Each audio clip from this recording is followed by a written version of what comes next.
Good morning friends, હું અજય ત્રિવેદી અને આજે આપણે ધોરણ 10 વિષય વિજ્ઞાન અને એમાં ચેપ્ટર 10 પ્રકાશનું પરાવર્તન અને વક્રીભવનના બહિર્ગોળ અરીસાના એક્ઝામ્પલ શીખી રહ્યા છીએ. મિત્રો, ટેક્સ્ટ બુકના બધા જ એક્ઝામ્પલ સાથે સાથે સ્વાધ્યાય અને તે ઉપરાંત બીજા કેટલાક એક્સ્ટ્રા એક્ઝામ્પલ હું તમને શીખવાડી રહ્યો છું. તો બરોબર ધ્યાન રાખો. આજના આપણા બહિર્ગોળ અરીસાના ચોથા નંબરના એક્ઝામ્પલમાં 30 સેમી વક્રતા ત્રિજ્યા ધરાવતા બહિર્ગોળ અરીસાની સામે 10 સેમી અંતરે 10 સેમી ઊંચાઈની એક વસ્તુ મૂકવામાં આવે છે. બરોબર ધ્યાન આપજો મિત્રો કે રકમની અંદર આપણને 30 સેમી વક્રતા ત્રિજ્યા બહિર્ગોળ અરીસો આપણને આપ્યો છે, 10 સેમી અંતર આપ્યું છે અને 10 સેમી ઊંચાઈની આપણને વસ્તુ આપેલી છે અને એના ઉપરથી વસ્તુનું પ્રતિબિંબ એટલે કે પ્રતિબિંબનું સ્થાન, એનો પ્રકાર અને એનું કદ શોધવાનું છે. તો મિત્રો, જ્યારે બહિર્ગોળ અરીસો આપેલો હોય ત્યારે હંમેશા અરીસાના સૂત્રનો ઉપયોગ કરવાનો. તો આપણે સૌપ્રથમ અરીસાનું સૂત્ર લખી કાઢીએ. ધ્યાન આપજો બરોબર. અરીસાનું સૂત્ર તમને આવડતું જ હશે, મારા પહેલા લખવામાં થોડું ધ્યાન આપજો. શું લખાય? 1/v પ્લસ 1/u બરાબર 1/f. ઓકે, આ આપણું અરીસાનું સૂત્ર થયું. અને જો મિત્રો તમારે સૂત્રો તૈયાર ન હોય તો 10 વાર લખી અને તૈયાર કરી નાખવા, કારણ કે સૂત્રો આવડતા હશે તો ગણતરી તો એકદમ ઈઝી છે, સરળ. હવે જો અહીંયા આપણને અરીસાના સૂત્રમાં એક તો v, u અને f એની કિંમતો આપણે લખીએ. તો સૌપ્રથમ v બરાબર પ્રતિબિંબ અંતર થાય અને પ્રતિબિંબ અંતર આપણને આપેલું નથી, આપણે શોધવાનું છે. ક્લિયર? પ્રતિબિંબ વિશે આપણે બધું જ શોધવાનું છે, એની લંબાઈ, પહોળાઈ, ઊંચાઈ, એટલે સમથિંગ એનું સ્થાન, પ્રકાર, કદ, ઊંચાઈ શોધવાની છે. એટલે પ્રતિબિંબ અંતર તો આપેલું જ નથી. બરોબર. ત્યારબાદ આપણે u લઈ લઈએ અને એ છે વસ્તુ અંતર કહેવાય અને વસ્તુ અંતર u બરાબર, ચાલો હવે જો અહીંયા આપણને શું કીધું છે કે અરીસાની સામે 10 સેમી અંતરે, એટલે અંતર કેટલું આપ્યું છે? 10 સેન્ટીમીટર. એટલે આ આપણે લખ્યા 10 સેન્ટીમીટર. પરંતુ મિત્રો, આ બહિર્ગોળ અરીસો છે અને બહિર્ગોળ અરીસામાં વસ્તુ અંતર હંમેશા ઋણ આવે, માઈનસમાં લખાય. એટલે આપણે અહીંયા શું લખીશું? -10. ત્યાર પછી f, f એટલે કેન્દ્ર લંબાઈ કહેવાય. હવે જો અહીંયા રકમની અંદર આપણને કેન્દ્ર લંબાઈ આપી નથી, પરંતુ વક્રતા ત્રિજ્યા આપી છે. હવે વક્રતા ત્રિજ્યા કેટલા સેન્ટીમીટર છે? 30 સેન્ટીમીટર. તો એની મદદથી આપણે કેન્દ્ર લંબાઈ શોધી શકીએ. તો અહીંયા આપણે સૂત્ર લખીએ, f બરાબર કેપિટલ R ભાગ્યા 2 બરાબર વક્રતા ત્રિજ્યા 30 અને ભાગ્યા 2. હવે છેદ ઉડાડી દઈએ તો 15 દુ 30 થાય અને આ આવે આપણા સેન્ટીમીટર. પરંતુ બહિર્ગોળ અરીસો હોય, યાદ રાખજો મિત્રો, બહિર્ગોળ અરીસામાં કેન્દ્ર લંબાઈ હંમેશા ધન હોય. યાદ રાખજો, હજી કહું છું, કેવી હોય? ધન. અને વસ્તુ અંતર હંમેશા કેવું હોય? માઈનસમાં, એટલે કે ઋણ હોય. હવે આ બધી કિંમત આપણે અરીસાના સૂત્રમાં મૂકી દઈએ તો શું થશે 1 upon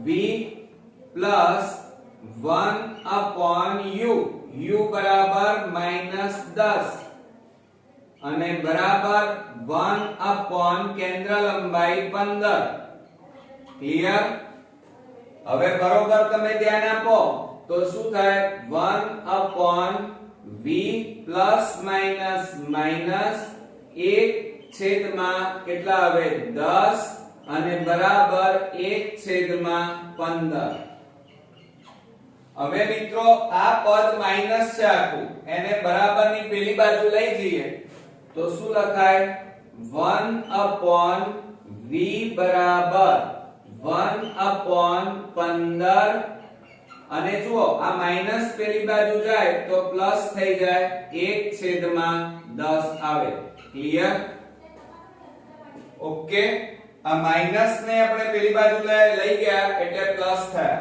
હવે 15 અને 10 નો આપણે લસા લઈશું 15 અને 10 નો લસા કેટલો થાય 30 થાય એટલે અહીંયા 1 upon v બરાબર લસા આપણે લઈએ 30 હવે આ જે 30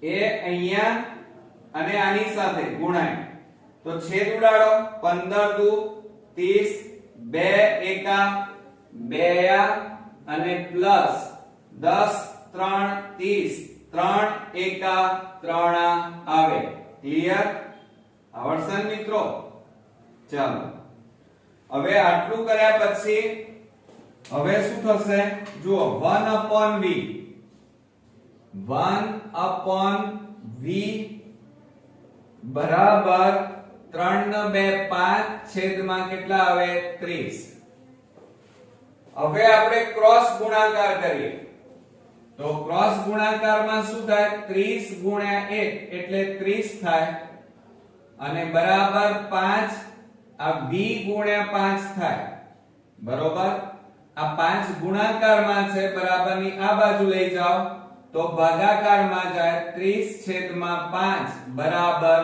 v માટે હવે છેદ ઉડાડો 5 6 30 માટે v બરાબર આપણો જવાબ આવ્યો પ્લસમાં 6 સેન્ટીમીટર ક્લિયર તો આ જે આવ્યું એ એક્ચ્યુઅલી શું આવ્યું પ્રતિબિંબ અંતર કહેવાય તો આપણે અહીંયા લખી કાઢીએ આ પહેલો જવાબ આવ્યો પ્રતિબિંબનો અને એ છે પ્રતિબિંબ અંતર આવી ગયું ક્લિયર ચાલો હવે આપણે પ્રતિબિંબનું સ્થાન અને એનો પ્રકાર શોધવાનો છે પરિમાણ શોધવાનું છે તો એના માટે મિત્રો હંમેશા મોટવણીનો ઉપયોગ થાય તો હવે આપણે મોટવણી ઉપરથી એની શોધ કરીશું તો જો અહીંયા મોટવણી એટલે એને આપણે શું કહીએ છીએ m સંજ્ઞા વડે દર્શાવીએ છીએ અને મોટવણીનું સૂત્ર લખીએ તો m બરાબર h ડેશ upon h બરાબર -v upon u થાય જો મિત્રો બહિર્ગોળ અરીસો છે અને બહિર્ગોળ અરીસો હોય ત્યારે અહીંયા શું આવે માઈનસ આવે શું આવે માઈનસ એટલે યાદ રાખજો હવે આપણે અહીંયા રકમમાં પણ પાછું ધ્યાન આપવું પડશે કારણ કે રકમની અંદર આપણને ઊંચાઈ આપેલી છે જુઓ વસ્તુની ઊંચાઈ આપેલી છે અહીંયા આપણને એમ કીધું છે 10 સેમી ઊંચાઈની એક વસ્તુ એટલે ઊંચાઈ આપેલી હોય તો હવે આપણે શું કરીશું બરોબર ધ્યાન આપો તો h dash upon h બરાબર -v upon u હવે જો અહીંયા આ બધી કિંમતો આપણે લખી કાઢીએ કે h dash એટલે પ્રતિબિંબની ઊંચાઈ થાય પ્રતિબિંબની ઊંચાઈ અને પ્રતિબિંબની ઊંચાઈ આપણી પાસે નથી એ શોધવાની છે ઓકે ત્યાર પછી h બરાબર અને h એટલે વસ્તુની ઊંચાઈ થાય જે આપણને રકમમાં આપેલી છે. ઓકે, તો જો અહીંયા 10 સેમી ઊંચાઈની એમ કીધેલું છે. આપણને કેટલા સેન્ટીમીટર? 10 સેન્ટીમીટર. તો આપણે અહીંયા લખી કાઢીએ વસ્તુની ઊંચાઈ બરાબર 10 સેન્ટીમીટર. ત્યાર પછી આપણે લઈએ v, અને v એટલે પ્રતિબિંબ અંતર કહેવાય. અને આ પ્રતિબિંબ અંતર હમણાં જ આપણે શોધી કાઢ્યું, અને એ તમે જોઈ રહ્યા છો પ્રતિબિંબ અંતર +6 સેન્ટીમીટર આવે. એટલે અહીંયા લખીએ આપણે 6 સેન્ટીમીટર. ત્યાર પછી u બરાબર વસ્તુ અંતર લેવાય. શું લેવાય મિત્રો? વસ્તુ અંતર. અને વસ્તુ અંતર અહીંયા તમે જોઈ રહ્યા છો કેટલું છે? -10. એ આપણને રકમમાં આપેલું જ છે, એટલે -10 સેન્ટીમીટર. તો આપણને જે વસ્તુ માંગી હતી એ બધી લખી કાઢી. હવે એ બધાની કિંમત સમીકરણમાં મૂકી દઈએ તો અહીંયા શું થશે? જુઓ, h' upon h. h એટલે વસ્તુ ઊંચાઈ 10 અને બરાબર માઈનસ v. v બરાબર કેટલા છે? 6 અને છેદમાં u બરાબર -10. ક્લિયર? હવે તમે બરોબર ધ્યાન આપો. આ 10 ભાગાકારમાં છે, બરાબરની આ બાજુ લઈ જઈશું. અને સાથે સાથે તમારે ધ્યાન એ પણ રાખવાનું છે h' બરાબર, જુઓ ઉપર નીચે બંનેમાં માઈનસ હોય તો શું થઈ જાય? પ્લસ થઈ જાય. એટલે માઈનસ ચિહ્ન અહીંયાથી નીકળી જશે, અને આ 10 ભાગાકાર છે એને આ બાજુ લઈ જાઓ તો ગુણાકાર, એટલે 6 * 10/10 થાય. હવે અહીંયા છેદ ઉડી જાય છે તો છેદ ઉડાડી દઈએ. આ 10 ઉડી ગયા, માટે h' એટલે કે પ્રતિબિંબની ઊંચાઈ આપણને મળી ગઈ, અને એ છે 6 સેન્ટીમીટર. બરોબર? તો અહીંયા આપણે લખી કાઢીએ h' બરાબર પ્રતિબિંબની ઊંચાઈ. Okay, clear? એટલે આ આપણો બીજો જવાબ પણ અહીંયા આવી ગયો. હવે આપણને રકમમાં શું માંગેલું છે એના ઉપર ધ્યાન આપીએ. પ્રતિબિંબનું સ્થાન, પ્રકાર અને પરિમાણ શોધવાનું છે. તો આપણે અહીંયા લખી કાઢીએ કે પ્રતિબિંબનું સ્થાન. હવે પ્રતિબિંબ કઈ જગ્યાએ છે? તો ધ્યાન રાખજો બરોબર. અહીંયા હંમેશા બહિર્ગોળ અરીસામાં પ્રતિબિંબ ક્યાં મળે? અરીસાની પાછળ મળે. ક્યાં મળે? બહિર્ગોળ અરીસો હોય તો એમાં પ્રતિબિંબ હંમેશા અરીસાની પાછળ મળે. તો અહીંયા જવાબમાં લખીએ આપણે અરીસાની પાછળ. બરોબર મિત્રો? ચાલો, હવે અરીસાની પાછળ તો અહીંયા તમે જોઈ રહ્યા છો પ્રતિબિંબ સ્થાન, પ્રતિબિંબ અંતર એ તમે શોધેલું છે. કેટલું છે? 6 સેન્ટીમીટર. એટલે અરીસાની પાછળ કેટલા સેન્ટીમીટર દૂર છે? તો 6 સેન્ટીમીટર દૂર છે. ત્યાર પછી પ્રતિબિંબનો પ્રકાર એની વાત કરીએ તો અહીંયા આપણે લખીએ પ્રતિબિંબ નો પ્રકાર. ચાલો, પ્રતિબિંબનો પ્રકાર શું થાય? તો આપણે બધા જાણીએ છીએ પ્રતિબિંબનો પ્રકાર. બહિર્ગોળ લેન્સ હોય તો હંમેશા આભાસી અને ચત્તુ મળે. કેવું મળે? આભાસી અને ચત્તુ. યાદ રાખવાનું કે બહિર્ગોળ અરીસામાં પ્રતિબિંબ હંમેશા કેવું મળે? આભાસી અને સીધું. સીધું એટલે ચત્તુ. તો આપણે અહીંયા લખીશું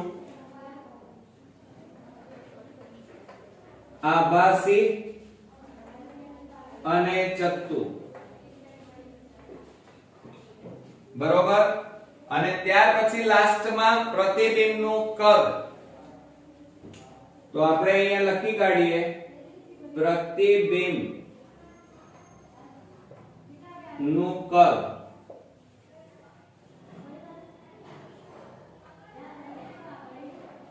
ચલો પ્રતિબિંબના કદની વાત કરીએ તો હવે બરોબર ધ્યાન આપજો કે વસ્તુની ઊંચાઈ, હવે વસ્તુ ઊંચાઈ અહીંયા જુઓ કેટલા સેન્ટીમીટર હતી 10 સેન્ટીમીટર અને તમને પ્રતિબિંબની ઊંચાઈ કેટલા સેન્ટીમીટર મળી 6 બરોબર સમજો કે વસ્તુની ઊંચાઈ આપણી અહીંયા 10 સેન્ટીમીટર હતી,